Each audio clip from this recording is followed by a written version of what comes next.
We met in the audition, and he was the last person that we ended up seeing because we knew immediately that he was our Percy. We auditioned really terrific actors, but it was just apparent. I mean, first just his acting ability and his talent with acting alone was incredible, and then his improv and ability, his versatility and his ability to just kind of go with whatever was thrown at him was amazing, and we just knew right away. And then on the first day of shooting was when we began our very fast close friendship, and he's somebody who will be in my life forever. Yeah, our chemistry was not something to work for, and Gene, our director, in fact, kind of wanted to keep us separate at the beginning to have that sort of it to slow it down. to have that sort of awkwardness. Take it slow. Yeah, for real. Like we were like, maybe we should get dinner together, and Gene was like, no, like it should be awkward at the beginning. But no, we connected a little too quickly. But I think we knew these characters, and we knew it was easier to be really close and make it seem awkward, make it awkward, than to do vice versa, I guess.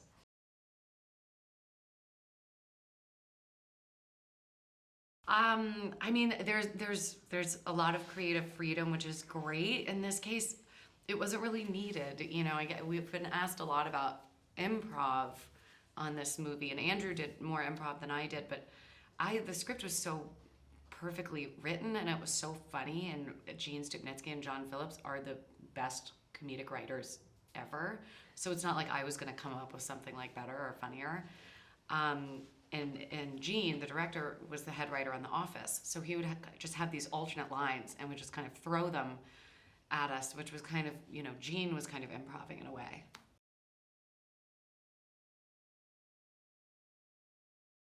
I think you really never know. Yeah, you don't know, but I did ask a couple friends of mine, Amy Schumer, I asked when I wrapped it, because we laughed all day, every day, and then sometimes I would get home and like go to bed and like giggle just thinking about our day. And Amy was like, "Oh no, sometimes people make comedies where they don't laugh, they don't break the whole time."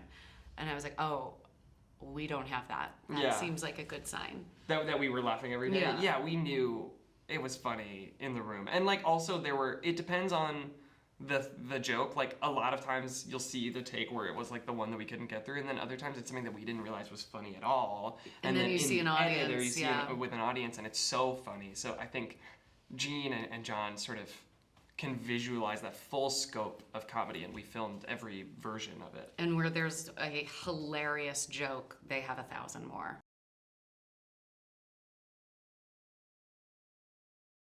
Yeah, that's kind of exactly right. You know, they meet from this peculiar situation, but they both change each other's lives. Yeah, Percy obviously is a more sort of like textbook coming of age story, somebody sort of coming into themselves.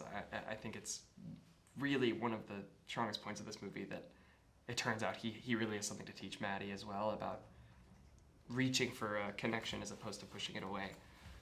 Favorite comedy? I'll start. Something About Mary. Oh, I Okay, love great. There's Something About Mary. Since you said There's Something About Mary, I'll say The Sweetest Thing. It's probably Anchorman. I think it's Anchorman. It might be The Birdcage is up there, for sure. Yeah. Weird. I had a dream that I was watching The Birdcage last night. Last night? Yeah. Weird. It's weird to have a dream that you're watching a movie. It's like dreaming But that was you're the like on movie, your like, phone different? or something. No. It was just They're your just brain sitting there has watching stored the Birdcage. movie.